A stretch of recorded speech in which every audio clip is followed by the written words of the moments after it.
Russian military feeling the pain from Ukrainian drones. Turkish-made drones are manhandling Russian armor in Ukraine. The Bayraktar TB2 unmanned system is making its presence known and the Russians are feeling the heat. While the Ukrainian drone doesn't have the numbers to be completely decisive, it is making the job of attriting Russian tanks and armored vehicles that much easier. The success of the Bayraktar has elicited oohs and ahs and cheers from the Ukrainian operators and has given military personnel a needed morale boost. Ukrainian drone inspires the public. The Bayraktar entered the scene on February 27 when the Ukrainian military released a video of the drone destroying a Russian anti-aircraft system and sending Russian soldiers to an early grave. This quickly made the rounds on Twitter with at least 1 million views and got social media users fired up. The drone even has a song written about it. This is more evidence that Ukraine may be winning the propaganda and information war. Destroying Russian vehicles and convoys. The Ukrainian military command got excited too as it announced on March 1 the Turkish-made drone removed 1 Russian tank and 2 surface-to-air missile systems from the battlefield. The drones are also creating havoc on Russian convoys, having destroyed fuel trucks and logistics vehicles. At least one successful strike happened in the city of Chornobayvka, in southern Ukraine. The commander of Ukraine's Air Force, Lieutenant General Mykola Oleshchuk, said the Bayraktar TB2 drones are life-giving in a Facebook post, according to the Wall Street Journal. The small drone packs a punch. The medium-altitude, long-range Bayraktars are not large, in fact, they are many times lighter than American Reaper drones. But they punch above their weight, having killed at least 32 Russian vehicles. But like all claims of Russian casualties, that number is difficult to confirm. The Ukrainians have been using the Bayraktar since 2019, although there are only about 20 in service. The Ukrainians need more. The drone can loiter for around 24 hours with a ceiling of 25,000 feet. Drone operators can be up to 185 miles away. In September, the Ukrainians ordered 24 drones from Turkish defense contractor Baker Makina. The Turks can't make them fast enough, so the Ukrainians have agreed to produce their engines. Unique design can also assist other armaments for targeting. The drones also have laser range finders and laser designators to target enemy vehicles for additional strikes from fighters or artillery. The Bayraktars have a monocoque design and integrates an inverse V-tail structure. The fuselage is made of carbon fiber, Kevlar, and hybrid composites, according to Defense News. The payload is 121 pounds with a 105 horsepower engine, and it only flies around 80 miles per hour. But it comes equipped with 4 smart micro-munition laser-guided missiles that have proved their mettle when Azerbaijan used them against Armenia in the Nagorno-Karabakh conflict of 2020.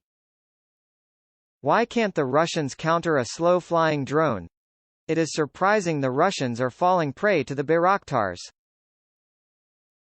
Russia reportedly has an electronic warfare system called Belladonna that can incapacitate drones. This shows that Russian armored columns are advancing without proper air defenses. It is not clear why the Russian ground forces do not have enough air cover. This is another practice that Russia is usually proficient in, having fought in Syria for so long. The Russians have also not taken out drone bases that control and service the Turkish-made unmanned vehicle. They will have to adjust tactics and bring in electronic warfare and jamming systems to defend against the Bayraktars.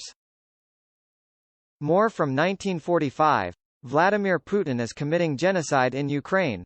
Is Russia's economy dying? So far, Russia is not using a lot of its own drones in Ukraine. That will probably change as the Russian forces adjust their offensive and defensive operations. But currently, it appears that Ukraine has the edge in unmanned warfare and will continue to knock out Russian vehicles from the sky as the world looks on with enthusiasm. The Ukrainian military has claimed successful attacks by its Turkish-made force of drones against Russian forces.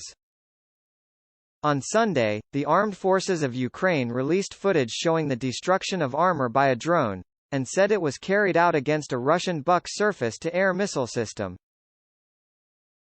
Valery Zaluzhny, the Armed Forces Commander-in-Chief, said the drone attack took place near the town of Malin, 100 kilometers, about 62 miles, northwest of Kyiv. The Ukrainian government began receiving the Bayraktar TB2 drones from Turkey last year.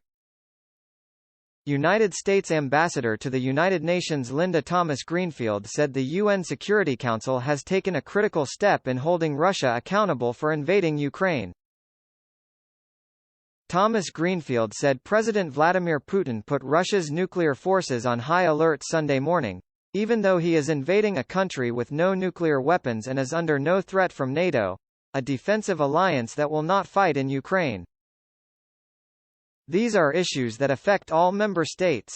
And now, in the General Assembly, they can all make their voices heard on Russia's war of choice, Thomas-Greenfield said. We will then vote on a resolution that will hold Russia to account for its indefensible actions and for its violations of the UN Charter. We are alarmed by the mounting reports of civilian casualties, videos of Russian forces moving exceptionally lethal weaponry into Ukraine, and the widespread destruction of civilian facilities like residences, schools, and hospitals, the U.S. ambassador to the UN said. Thomas-Greenfield said those member states that are sitting safely in this hallowed hall have a moral responsibility to react to Russia's actions in Ukraine by providing humanitarian aid and military support. More than 4,000 U.S. Army troops who were deployed to Europe on a temporary basis will now have their tour of duty extended, likely for several weeks, as part of the U.S. effort to reassure Eastern European allies during the current crisis in Ukraine. The 1st Armored Brigade Combat Team of the 1st Infantry Division had been scheduled to return to the U.S. next month after a 9-month tour in Europe. But the team will now stay and continue training and deterrence missions with nations that could include Poland, Romania and the Baltics. I don't want to speculate on a timeline, but be assured it will only be for as long as they are needed, John Tomasi, a spokesman for the Army in Europe, told CNN in an email. In addition to the brigade, there are additional support troops that will be extended. For several years, the Army has regularly rotated combat brigades, along with the armored vehicles in and out of Europe, to help maintain a U.S. military presence. The United Kingdom will provide an additional $53 million, £40 million, in humanitarian aid to Ukraine amid the Russian invasion of the country, according to the UK Prime Minister's office. The additional aid was granted following Prime Minister Boris Johnson's discussion with his Ukrainian counterpart, President Volodymyr Zelensky, and meetings with Ukrainian community leaders in London over the weekend. The funding will help aid agencies respond to the deteriorating humanitarian situation, creating a lifeline for Ukrainians with access to basic necessities and medical supplies such as medicines, syringes, dressings and wound care packs, according to the news release. During their conversation on Saturday evening, Zelensky informed Johnson of the critical need for humanitarian assistance as people are forced to flee their homes and seek safety, the news release said. UK Prime Minister Boris Johnson doubts Russian President Vladimir Putin's sincerity in entering talks with Ukraine. Talks between Ukrainian and Russian representatives are set to begin at the Belarus border on Monday morning local time, according to Ukrainian officials. Speaking to reporters in the Ukrainian Catholic Cathedral in London on Sunday, Johnson said Putin has decided to wage a war of choice against the people of Ukraine. The Prime Minister continued, if his Russian counterpart is sincere, he needs to withdraw his war machine from Ukraine.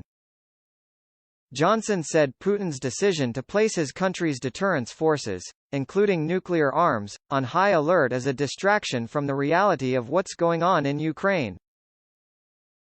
He pointed toward some of the logistical difficulties that the Russian forces are experiencing, also referencing recent Russian concessions of casualties. This is a disastrous, misbegotten venture by President Putin. It can lead to no good whatever, for Russia, as we in the West have said continuously from the beginning. It needs to end. If he has a proposal to negotiate and withdraw, then all the better, Johnson emphasized.